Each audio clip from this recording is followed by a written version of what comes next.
Hello students, welcome back all of you on my YouTube channel Guide Master. Students, today we discuss the topic revisiting rational numbers and their expansion. Students, हम पढ़ रहे थे CBSE class 10th lecture 11 ये आज का होगा unit 1 number system chapter 1 real number. Students, अब तक इस चैनल पर 10 लेक्चर अपलोड किए जा चुके हैं। अगर आप लोगों ने उन लेक्चर को नहीं देखा है तो क्लास 10 सीबीएसई बोर्ड क्लास 10 की प्लेलिस्ट में जाएं, वीडियो प्लेलिस्ट में, और वहां पे सभी लेक्चर एक सीरीज से दिए हुए हैं। आप लेक्चर 1 से स्टार्ट करिए और लेक्चर 10 तक कंप्लीटली देखते चले जाइए। ये जो है ये हमारा लेक्चर नंबर 11 होगा। और आप जानते हैं कि जो हमारा चैप्टर 1 है रियल नंबर, इसमें टोटल हमको 15 लेक्चर पढ़ने हैं, जिसमें 10 लेक्चर कंप्लीट हो चुका है। अब जो बाकी बचा लेक्चर है वो 5 लेक्चर और पढ़ने हैं। और ये लेक्चर नंबर 11 में आज हम स्टार्ट कर रहे हैं रेशनल नंबर्स। तो आज के टॉपिक में जो हमारा टॉपिक रहेगा वो रहेगा rational numbers. Rational numbers students, as you know that what is rational numbers? Rational numbers are in the form of P by Q. Rational numbers क्या होते हैं? P by Q के फॉर्म में होते हैं। Any rational number is written in the form of P by Q where P and Q are integers and Q not equal to 0 are called rational numbers. Rational numbers क्या होते हैं? Fraction होते हैं। ध्यान से देखिए, रेशनल नंबर क्या होता है? रेशनल नंबर फ्रैक्शंस होता है। और फ्रैक्शन में क्या होते हैं? फ्रैक्शन में न्यूमरेटर और डिनोमिनेटर होता है। और न्यूमरेटर डिनोमिनेटर को आपके बुक में दिया हुआ है, या तो P by Q ले लेते हैं या तो A upon B ले लेते हैं। क्या ले लेते हैं? न्यूमरेटर अपान डिनोमिनेटर को या तो P by Q, P upon Q या तो A upon B ले लेते हैं। अब देखिए, ये न्यूमरेटर डिनोमिनेटर होता क्या है? Numerator and denominator are integers. ये क्या होते हैं? इंटीजर्स होते हैं। क्या होते हैं? इंटीजर्स होते हैं। और डिनोमिनेटर जो होता है वो कभी भी 0 नहीं होता है। डिनोमिनेटर 0 नहीं होता। तो ये हो गया रेशनल नंबर का डेफिनेशन। रेशनल नंबर का डेफिनेशन अगर हम डिफाइन करें तो कैसे करेंगे? Any number can be written in the form of numerator and upon denominator where numerator and denominator are integer and denominator not becomes not equal to 0। Okay, अब तो ये हो गया रेशनल नंबर की बातें कि रेशनल नंबर होता क्या है, रेशनल नंबर की परिभाषा क्या है। अब देखिए, रेशनल नंबर क्या नहीं होता है? रेशनल नंबर क्या नहीं होता है? तो अगर डिनोमिनेटर में 0 आ जाए तो ये रेशनल नंबर नहीं होगा। अगर कोई परफेक्ट क्या आ जाए, जैसे √2 रेशनल नंबर नहीं होगा, √3 रेशनल नंबर नहीं होगा, क्योंकि ये परफेक्ट स्क्वायर नहीं है। अगर कोई नॉन परफेक्ट क्यूब आ जाए, जैसे √2, √3, तो ये भी रेशनल नंबर नहीं होगा। रेशनल नंबर नहीं होगा।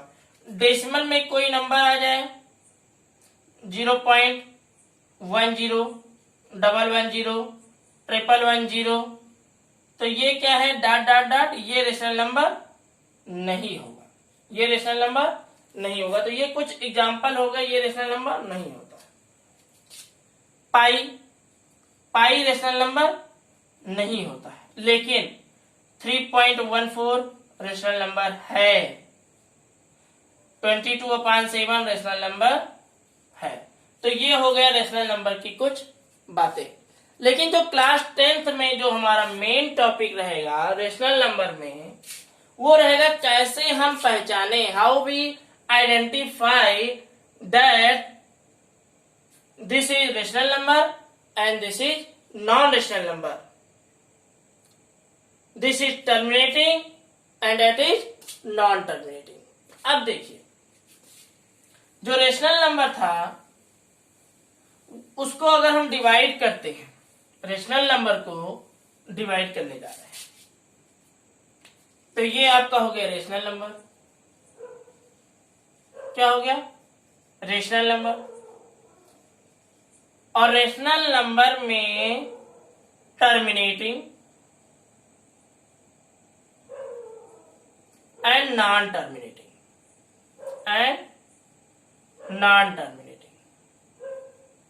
अब आप लोग पूछेंगे कि what is terminating and what is non terminating. देखिए, terminating means remainder equal to 0. Remainder equal 0. अगर डिवाइड किया जाए डिनोमिनेटर से, न्यूमरेटर को डिवाइड किया जाए तो रिमाइंडर क्या आ जाए? 0 आ जाए, तो वो आपका हो जाता है टर्मिनेटिंग. और अगर 0 ना आए, अगर रिमाइंडर 0 ना आए, तो वो क्या हो जाता है? Non terminating. क्या हो जाता है? रिमाइंडर 0 ना आए तो वो क्या हो जाता है? Non terminating. अब अगर देखिए ध्यान से, रिमाइंडर 0 नहीं आ रहा है तब वो फ्रैक्शन नंबर से क्या बन जाता है? वो आपका डेसिमल नंबर बन जाता है. क्या बन जाता है? डेसिमल नंबर बन जाता है. डेसिमल नंबर्स बन जाता है. Very good. अब देखिए कि जब ये डेसिमल नंबर बन गया तो डेसिमल नंबर के भी टाइप्स होते हैं. डेसिमल नंबर्स के भी टाइप्स होते हैं. क्या होता है? एक होता है रिकरिंग. चलिए, अच्छा, रिकरिंग में प्योर रिकरिंग. क्या? Pure recurring. और एक हो गया मिक्स्ड रिकरिंग. Mixed recurring. अब आप लोग बताएंगे प्योर रिकरिंग क्या होता है और मिक्स्ड रिकरिंग क्या होता है. ध्यान से देखिएगा. प्योर रिकरिंग की अगर हम बात करें तो after decimal all numbers are repeated. तो इसको हम लिख देते हैं 0.3 बार. समझे? अगर हम इसको ऐसा लिखते 0.343434 तो ये 0.34 बार. ऐसे ही एग्जाम्पल में लिखते हैं 0.723 बार. तो ये क्या हो गया? ये आपका प्योर रिकरिंग है. After decimal all number are repeated. अब देखिए मिक्स्ड रिकरिंग क्या होता है? मिक्स्ड रिकरिंग वह होता है जिसमें नंबर जो है जैसे 0.723 all after decimal all number are not repeating. All numbers are not repeating. तो ये क्या हो जाता है? आपका मिक्स्ड रिकरिंग हो जाता है. क्या हो जाता है? मिक्स्ड रिकरिंग हो जाता है. आपने देखा कि नॉन टर्मिनेटिंग में एक होता है प्योर रिकरिंग और एक जो डेसिमल होता है वो मिक्स्ड रिकरिंग हो जाता है. प्योर रिकरिंग में डेसिमल के आफ्टर सारे नंबर रिपीट होते हैं, इसलिए एक इसका एक और नाम हो जाता है, वो हो जाता है रिपीटिंग. क्या हो जाता है? Repeating decimal. Repeating decimal. और जो मिक्स्ड रिकरिंग होता है उसमें डेसिमल के बाद में कम से कम एक नंबर रिपीट नहीं होता है. कम से कम एक नंबर रिपीट नहीं होता है. जैसे 0.7723 अगर रिपीट हो जाए या 0.7255 रिपीट हो जाए, अब जिसके ऊपर बार लग गया मतलब वो रिपीट हो रहा है. क्या हो रहा है? वो रिपीट हो रहा है. तो ये हो गया हमारा टर्मिनेटिंग और नॉन टर्मिनेटिंग. अब देखिए आपके जो एग्जाम में क्वेश्चन कई बार पूछे गए हैं. कौन से क्वेश्चन पूछे गए हैं कि कैसे पहचानोगे कि ये टर्मिनेटिंग डेसिमल है, टर्मिनेटिंग रेशनल नंबर है. तो आप जानते हैं कि जो रेशनल नंबर होता है उसको हम किस फॉर्म में लिखते हैं? न्यूमरेटर अपॉन डिनोमिनेटर के फॉर्म में लिख देते हैं. जो रेशनल नंबर होता है वो न्यूमरेटर अपॉन डिनोमिनेटर के फॉर्म में लिख देते हैं। अब ये जो न्यूमरेटर अपॉन डिनोमिनेटर लिखा है ये टर्मिनेटिंग है कि नॉन टर्मिनेटिंग है, इसको पहचानना है कि ये टर्मिनेटिंग है कि नॉन टर्मिनेटिंग है। तो हम किसको देखते हैं, हम डिनोमिनेटर से चेक कर देते हैं। अब इसको अगर हमको वैसे अगर बताना हो तो हमको डिवाइड करना पड़ेगा, डिनोमिनेटर से न्यूमरेटर को डिवाइड करेंगे, उसके बाद में डेसिमल निकालेंगे।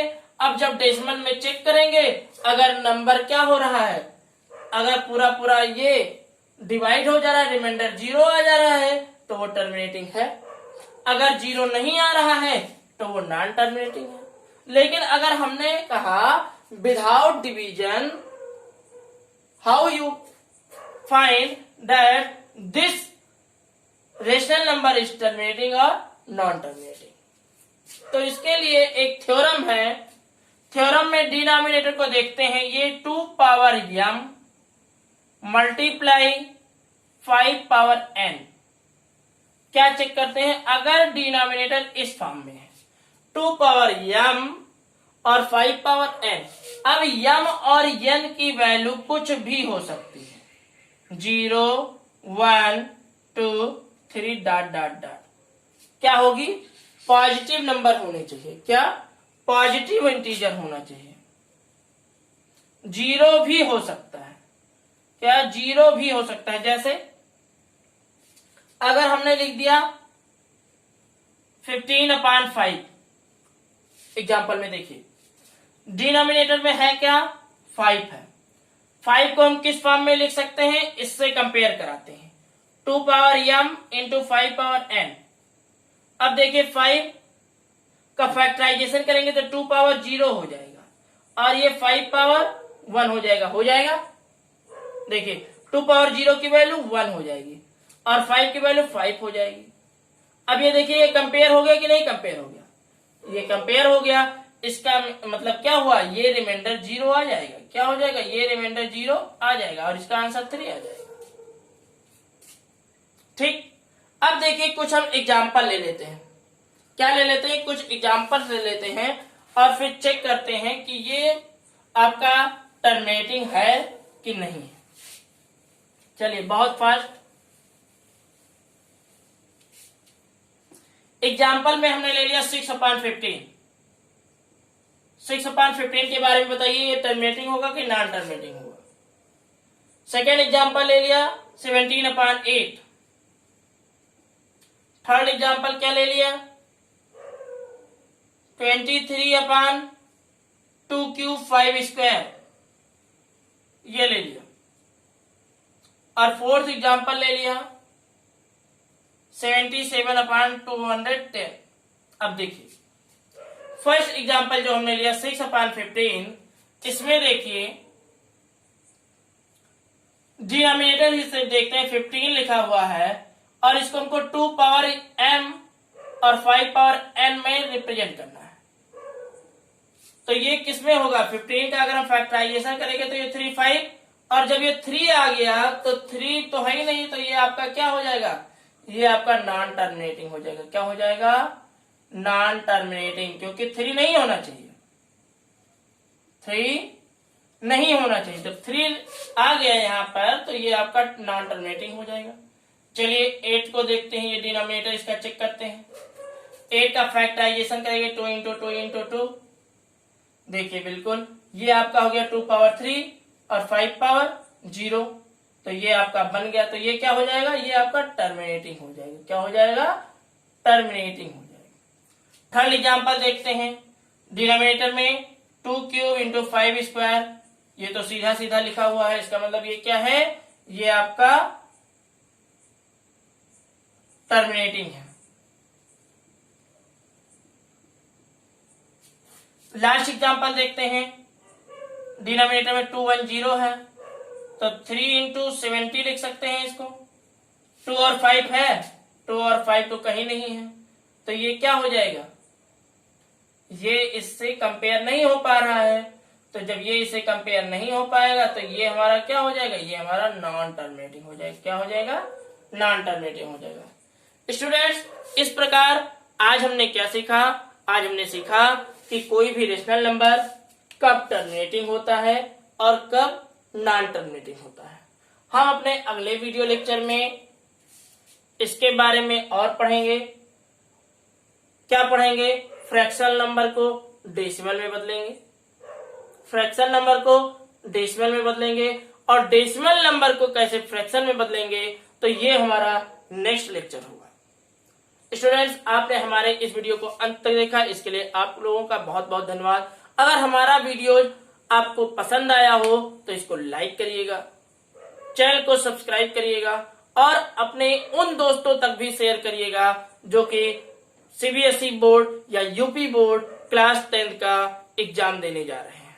स्टूडेंट्स, आप लोगों का, जिन लोगों का अभी तक एग्जाम नहीं हुआ था, उन सीबीएसई बोर्ड का एग्जाम 1 जुलाई से 15 जुलाई के मध्य होना है, इसलिए आप लोग अच्छे से तैयारी करते रहिए। Best of luck. फिर मिलते हैं अपने नेक्स्ट वीडियो लेक्चर में, तब तक के लिए नमस्कार।